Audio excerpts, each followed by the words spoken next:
I couldn't think of a better way to do episode 2 of A Throwing Axe and Mead than to bring you guys some Viking heritage. So I've paired some Danish mead with a Swedish carving axe. Let's get into it.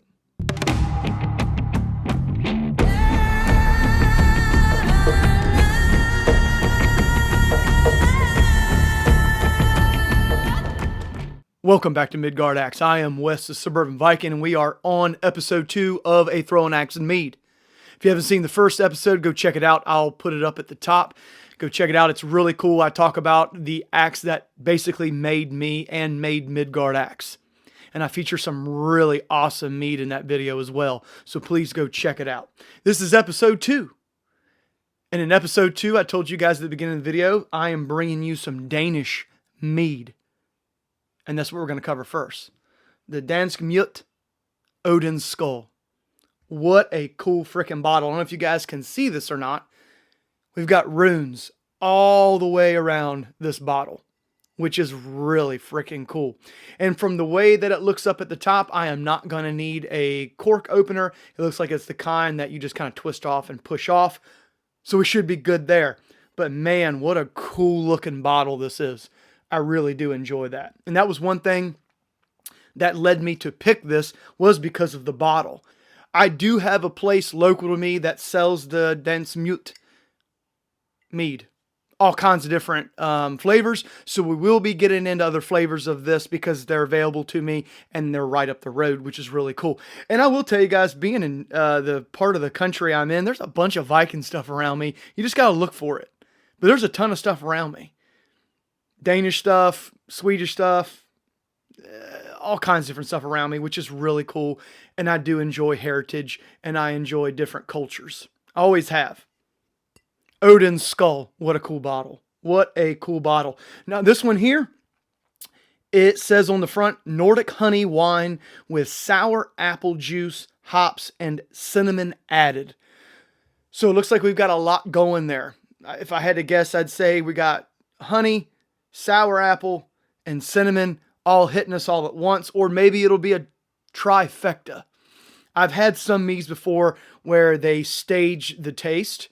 I don't know, maybe it's just me and my taste buds, but sometimes you'll get hit with everything and then sometimes it stages itself, meaning you get hit with either all the flavors at one time or it's kind of like this delayed effect with each flavor, which is actually really cool. I'm hoping it's a delayed flavor taste on this one.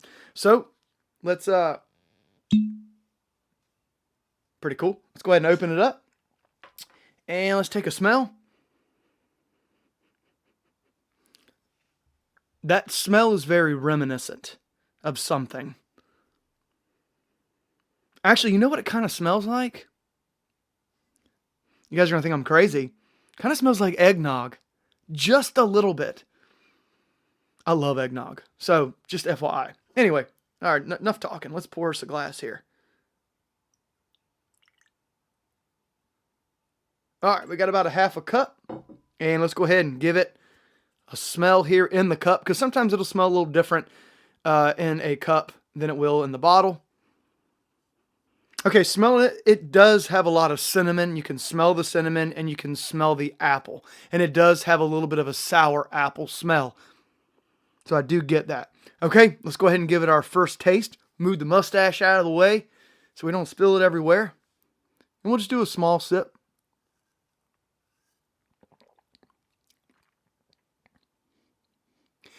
It has a little bit of a bite at first, almost like the pillage mead that I did from Heidelberg. That pillage has a little bit of a bite at first, and this one does too. Aftertaste, I can really taste the honey and cinnamon aftertaste. The sour apple, I got hit with first. I don't really taste the sour apple anymore.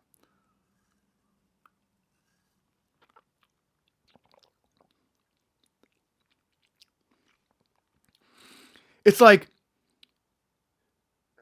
honey, sour apple, cinnamon, honey again, in that order. And then a burn. It is burning as it goes down, kind of like the pillage that I had previously from Heidelberg.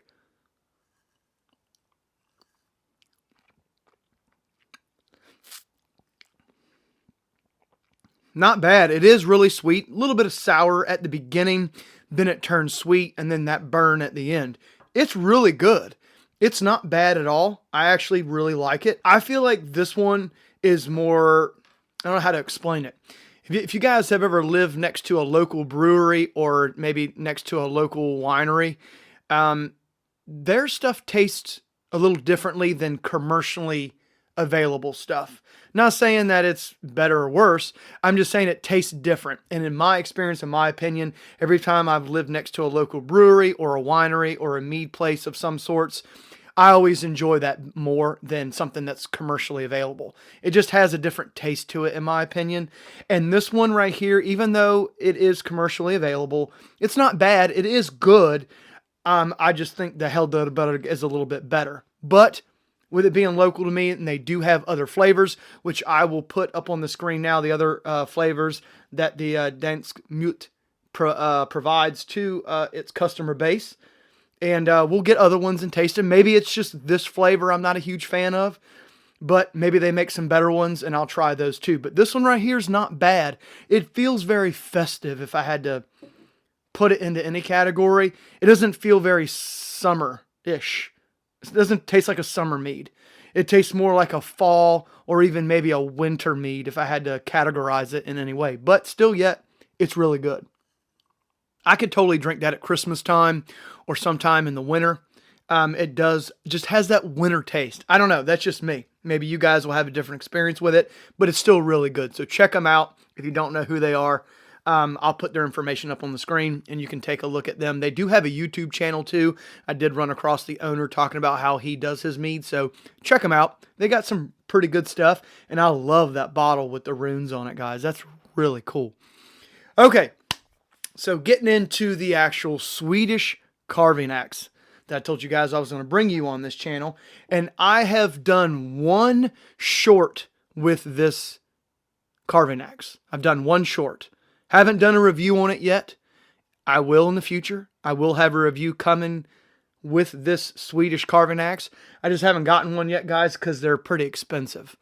So without further ado, let's introduce you to the Gränsfors Bruk large carving axe. Okay, so the large carving axe by Gränsfors is one that I got into a long time ago. It was probably second or third on my list of most expensive axes that I bought when I first got into Gränsfors's axes, which was years ago.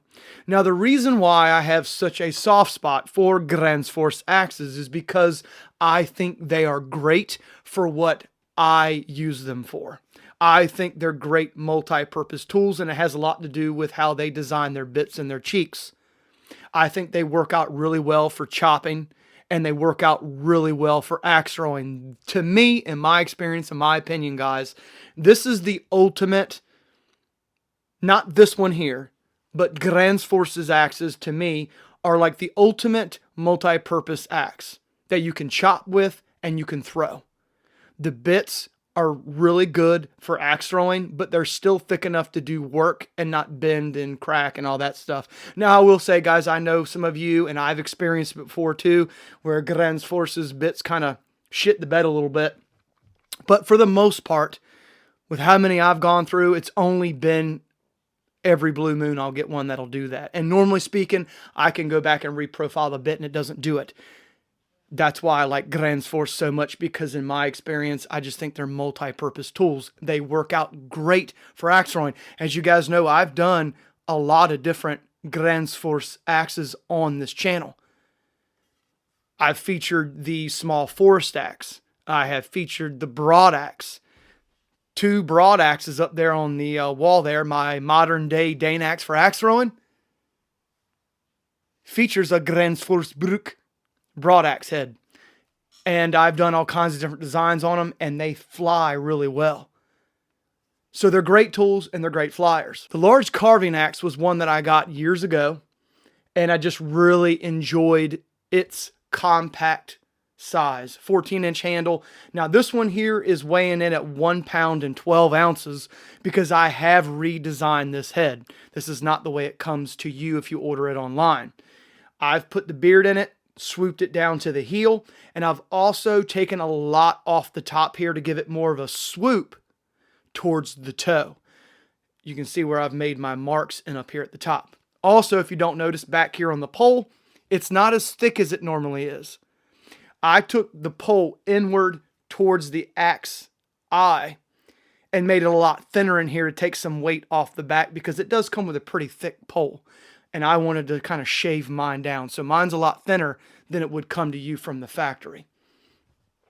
Now, the reason why I like this so much is because not only is it a great flyer for axe throwing, but this axe right here got me into tying ropes, or a rope, to the hole down here at the bottom of the knob and swinging it and doing some of my different throws that I can do by attaching a rope to the handle of my axe, slinging it, and smashing it into the target.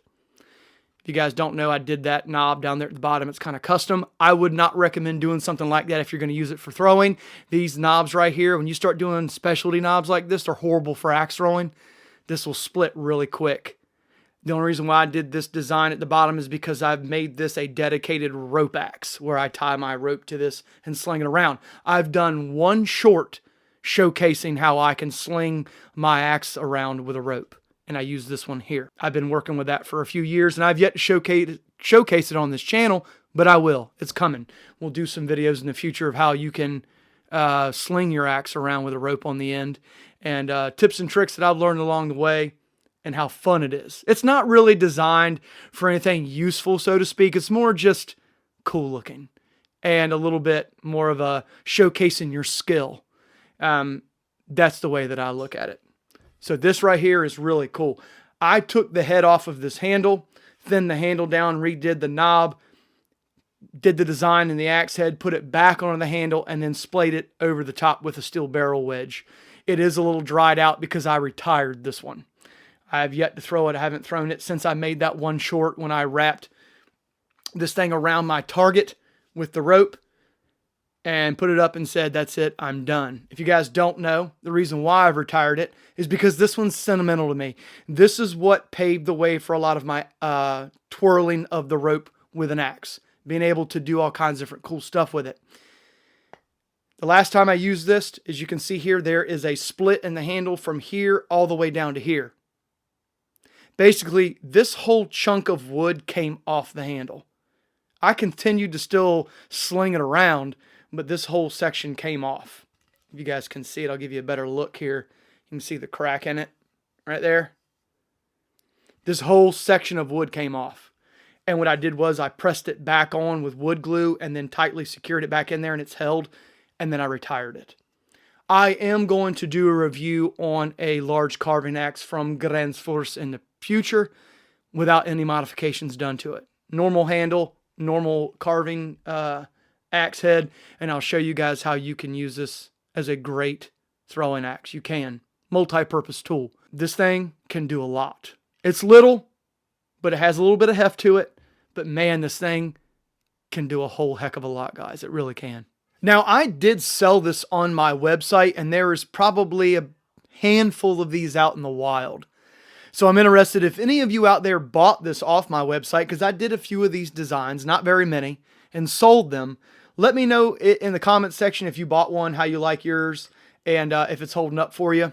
I love this thing. It is a great large carving axe that you can use for slinging around with a rope and axe throwing, which I'll showcase in a future video.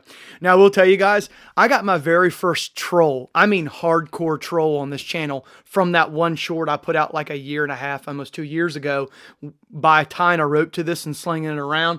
It set this dude off. I don't know what his deal was, but apparently he thought I couldn't do it. And I proved him wrong, and it really upset him to the point to where he wrote this really long response into that video. To be honest with you, I looked at it and I didn't even read it. I mean, we're talking like this long of a response telling me how I don't know what I'm doing and this wouldn't work and I couldn't do it. And then I proved him wrong and he got his panties all in a wad.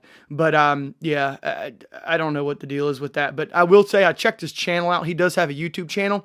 He's got very nice hands. Very feminine hands. And he would make a great hand model. He's got one of those YouTube channels where the camera's over his hands. And he's like cleaning keyboards off of a computer or something, you know? Like, He's got his keyboard like this, and he's got the camera, and he's like cleaning it and stuff. Very nice hands guy. I'm sure he's probably still a part of this channel some way, somehow. So I didn't forget about you, bud. You got some great hands. And my wife wants to know where you get your lotion from, because she would really like to get the same lotion you got. Great hands, man. Great hands. So I'm going to tell you guys a story that I have kept to myself for about 1.5 years. It was something that me and the wife decided we wouldn't talk about because we thought it'd be better if we just didn't bring it up. But I'm going to open up about it and let you guys know what I have been dealing with since starting social media that I've kept from you guys. Not because I wanted to, I just thought maybe it would be better to not talk about it. So when I started social media and I started my website, I put a sign out in my front yard, Midgard Axe, humongous sign. And I hung it from the tree. I don't have a tree in my front yard anymore, but when I first started social media, I did. And the limbs would go out towards, almost towards the street. And I had a nice, cool sign made, Midgard Axe. I put a floodlight on it so you could see it when you were driving past my house at night. It was just really cool. And I got a lot of positive feedback on it. I really did. People would stop and ask me about Midgard Axe. I'd tell them to go to the website. It was really cool. But of course, when you paint a target on yourself, some people are going to take shots at you. And we had some shots taken at us. So the first thing that started was, guys, when we moved into this house 6 years ago, the house that's over here, that nobody lived in. It was an older gentleman that lived there, and he was in hospice for a few years, actually, while we lived here. Well, the old man that owned the house, unfortunately, passed away. So his family decided to sell this house. So they tried to sell it. They couldn't sell it. They dropped the price, and a real estate company bought the house. And of course, guys, most real estate companies, when they buy houses, they will fix them up and flip them. So the house next door turned into a flip house. I would be outside throwing when the guys would be out there doing the siding, and the HVAC guys would show up, electrical guys would show up, and they'd come over and talk to me because I'd be outside throwing axes, just like I always do, out in the yard throwing axes. And, you know, anybody stops and comes and talks to me, I'll talk to everybody. I don't care. So I'm out there throwing axes. They're stopping. They're coming over and talking to me. Well, apparently the real estate company that bought that house didn't care for me very much. And it was one particular gentleman. I'm not going to say his name, and he'll probably never see this video, but if he does, just a real dick. Just being honest, just a real dick. I'm not hurting anybody outside. I'm very friendly and very nice. I talk to everybody that stops by my house. And this dick bag didn't like the fact that I was outside throwing axes, didn't like my axe setup. He didn't like anything because he thought it was going to hurt him selling his house. Not my problem. This is my property. I can do what I want on it. No one had an issue with me doing what I was doing out front. But this guy had a real issue with me. Never said it to my face, though. That's one key thing that always comes in. No one ever says anything to anybody's face. So this guy decides that he's going to call the city on me and get the city involved. Now, as you guys know, I'm prior military. I'm a prior contractor, military contractor, and prior law enforcement. So when I started doing what I'm doing in my yard, of course I checked the city codes and the city limits of axe throwing and everything that I do to make sure that I wasn't doing anything wrong, which I'm not. So anyway, he calls the city on me. City shows up, and the guy's like, I can't do anything about what you're doing. And I said, I know. Him and I got to talking and actually became friends. Really nice guy. Mark. His name's Mark. Really nice guy. And he works for the city. So he would stop by every once in a while when he was making his rounds in the neighborhood to other people's houses, mostly for political signs. Yes, people in this neighborhood call others on their political signs. Get a life. Anyway, so the last time he showed up, he said that we were going to have to move the sign because this dickweed next door, the real estate agent who had the possession of the house at the time, found a loophole. Smart. I will give him that. He's smart. He got me on my sign. My sign was hanging from a tree branch in my front yard, and because there is a curve, as you guys can see when I'm throwing axes in my front yard, there's a curve around the front of my house. You cannot put a sign in my city. You cannot put a sign on a tree branch that is directly adjacent to a curve. It's called sniping. City guy Mark comes over and says, "Hey Wes, I hate to tell you this, man, but I think he finally got you on something." And I said, "What's that?" He goes, "Your sign is considered sniping." And I said, "What the fuck is sniping?" He goes, "Well, it's a code in the city," and he showed it to me. And I said, "Oh wow, that he did get me. He got me. He got me." So he decided that he was going to play hardball with me because he didn't like what he saw I was doing. Now, I told the guy from the city, I said, all he's got to do is just come over here and say, "Hey, look, man, I'm trying to sell my house and you're making it kind of difficult." Now, normally speaking, me being the type of guy I am, I would say, "Okay, here's what I'll do. To help your house sell, I'll make sure that if the real estate agents are showing the house, I won't go outside and throw that day. If I go to go outside and throw and they're showing the house, I won't go outside. I'll give you that respect. I will. But because you didn't come to me like a man, and because you went around me and called the city and did everything you did, I'm not playing that game with you anymore. And because now you've made it a point to try and ruin my business that I'm trying to make money on to provide for my family and try to get me shut down, my small home-owned business, now you've pissed me off." So I had to take the sign down and I had to move it to my flower bed next to my house. So I had to go out and spend about $100 and some worth of equipment to be able to hang that humongous live edge thing in the yard. I mean, that live edge piece of wood, I still have it, is in my shed. That thing weighs maybe 100, close to 100 pounds. So, I mean, I had to buy a lot of equipment, 4x4s, 4x4 posts. I had to drive them into the ground, get all that set up. And it cost me almost $100 to do that. It was a chore. It wasn't like I just moved the sign from one place to another. It was a lot and it cost me money. So I looked at my wife and I said, "Well, I guess it's time to cost him some money." So what did Wes do? Old Wes decided that every time he saw that house being showed, he was going to put war paint on his face and go outside and scream, yell in Norse, sing in Norse. And I was going to act crazy. There was one time he showed the house. I went outside. I put paint all over my face. I had a couple axes in my hand. Ran outside screaming, throwing axes in my front yard. Started to make my way around the side yard. As the people are coming around the side of the house, I'm screaming, yelling, running circles around my house, acting like a madman. It took him a while to sell that house. Now, I know you're saying, "Wes, that's childish. How dare you?" It was childish. Looking back on it, it was childish. I agree with you. It was totally childish. But it was a hell of a lot of fun. I'm normally not the guy that does that. I don't hold grudges. I normally just will look at someone and go, you can carry on, not my problem. However, I looked at it like this. I'm starting social media. I'm starting a business. You're messing with that. And with messing with that, you're taking away from my family. You can do whatever you want to me, but I don't like when people mess with my family. And I looked at it as a personal attack on my family, trying to make me take my sign down that was bringing in business. I don't know how many people stopped by my house, guys, and ordered custom axes from me for their husbands, for Christmas, birthdays. And I even had a woman stop by and get one of these, and I hope her husband or her are on here so they can say, yeah, we did. She bought one of these exact same designs right here for her husband for their anniversary. So that was really cool. Really cool. So I didn't talk about it because we had other things go on after that. I moved the sign to the front yard. Then we started having what I like to call crazies come by the house.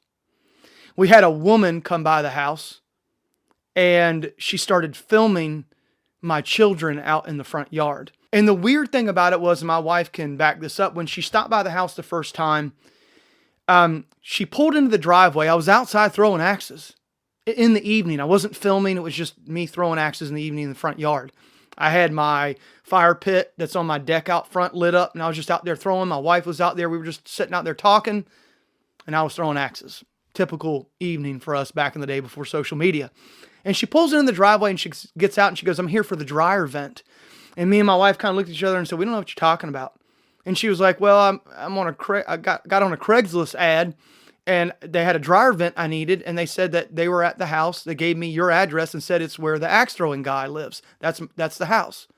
Now, I don't know if the person set me up to deal with this woman or if she just made an excuse to stop by to talk to me, but she was very nice at first. She came up talking to me about what I was doing, talking to me about my website, what I do and all that good jazz. And I even let her throw a couple throws with one of the axes that I had when she came to stop by. Now, that night, I found out where she lived. She lived at the very beginning of the neighborhood.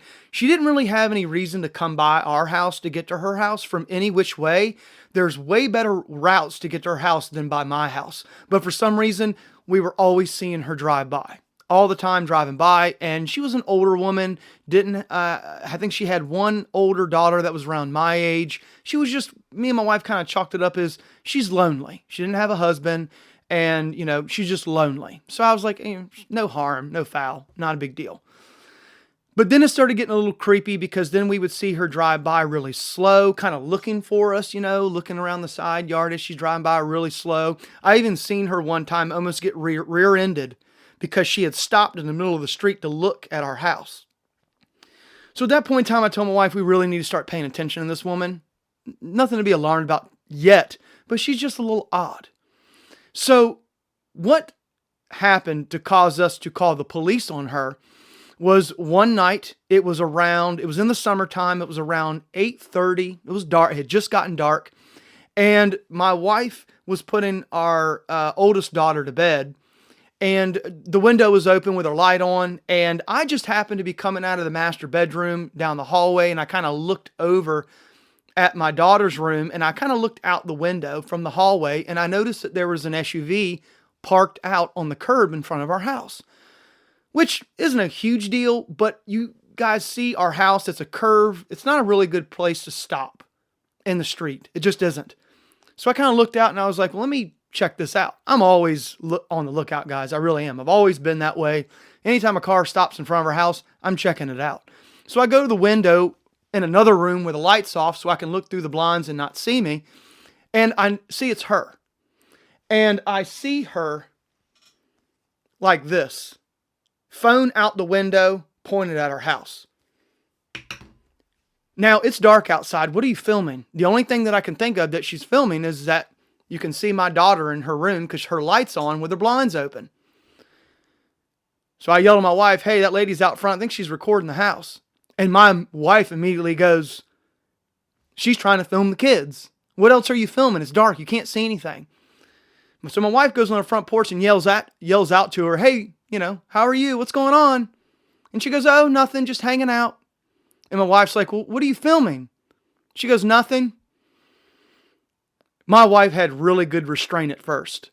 And then it all went to shit really fast. So then my wife proceeds to ask, why are you filming? And the woman looks at her and goes, 'cause I can. And that was the wrong thing to say to her. It really was. My wife came off that front porch so fast, and I was right on her heels. She runs up right to that woman, and, what are you to expect? Clearly, we have children. You stopped by our house before, and the kids. You've gone outside and seen them. And the only thing that we can think of that you're filming is our kids because the windows are open, and their lights are on, and they're walking around in their rooms, and you're filming. What are you doing? So my wife just goes on her. It got into this huge thing. My wife doesn't play around with the kids being filmed like that, especially in today's time and age with the whole, trafficking thing and all that. I wasn't having it either. Cops got called. They show up. They take her phone from her, see the video, tell her to leave us the hell alone, tell us that we should probably get a restraining order on her, so on and so forth. It was just a wild night. There was a lot of back and forth that was said. My wife chased her down the street, literally running down the curb after her. It was just weird. And come to find out, as the cops are questioning her, my youngest son comes up to me and goes, hey, I forgot to tell you guys, but a couple days ago, she was trying to get me to come to her car when I was outside playing in the front yard. And I was like, what? He goes, yeah, I was outside in the front yard and she stopped and was like, hey, come here. I want to ask you a question. What are you doing? And he said that he ignored her and just turned around and walked around the backyard. So of course I asked my son, why didn't you tell us? Why didn't you tell us this? I forgot. But that was one of the other stories that was weird, that sign attracted people. Following this event, something else happened. We were in our house one day, me and the wife, and we were hanging out. The kids were in school, so it was just us. It was about 9:30, 10 o'clock in the morning, and we get a knock at the door. And of course, back when I was a kid, you got a knock at the door, you just ran to the door and opened it. Now you like get a knock at the door and you're like, go look at the window. Who is it? Who's at the door? So we go, I go look and see, and I see a car parked out in front. And I told my wife, I said, it's a car. I don't know who it is. Let's find out who it is. We open the door, and it's a guy standing out there probably in his mid to late 20s, and he's standing there with his hands in his pockets just staring. But he's not up on the front porch. He knocked on the door, then he went back down the steps, and he's standing on the concrete, probably about 7 feet away from the front door. So I'm like, okay, well, he's not up, really close to the door. He's giving me some space. I'll open it and see what he wants. So I opened the door, and the first thing he said was, hey, I got to tell you guys something. And I don't want to freak you out, but I got to tell you guys something. So I told my wife, I said, you might want to come listen to this. So we come, and I didn't open the door fully. We're just standing there with the screen door barely cracked open. And he goes, hey, I just want to let you know, people are watching you. And they have been talking about you. And they're watching you. They're watching your kids. And you need to be careful. So, of course, he says that to me.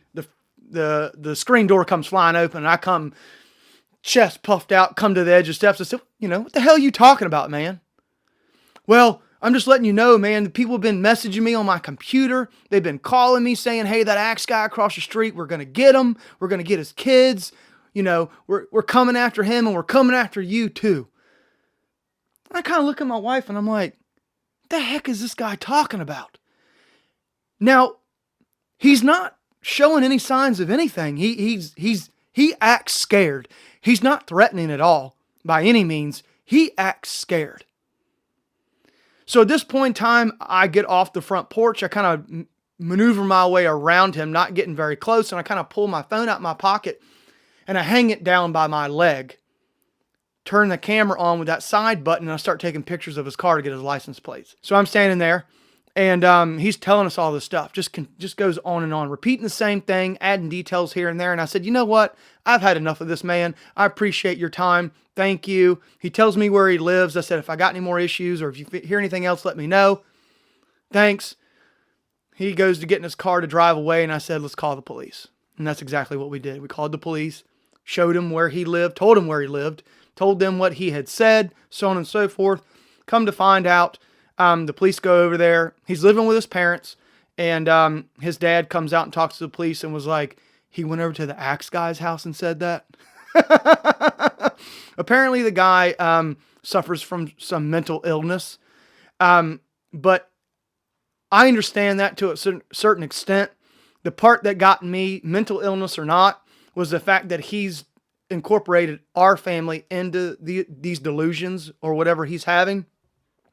And the kids are involved in it now. At least I feel like they're involved in it now, which I don't like. And he made references to the Midgard Axe sign I had out in the front yard. It all got squashed. Never seen the guy again. I can literally see the guy's house from our front yard. I keep a watchful eye. I do.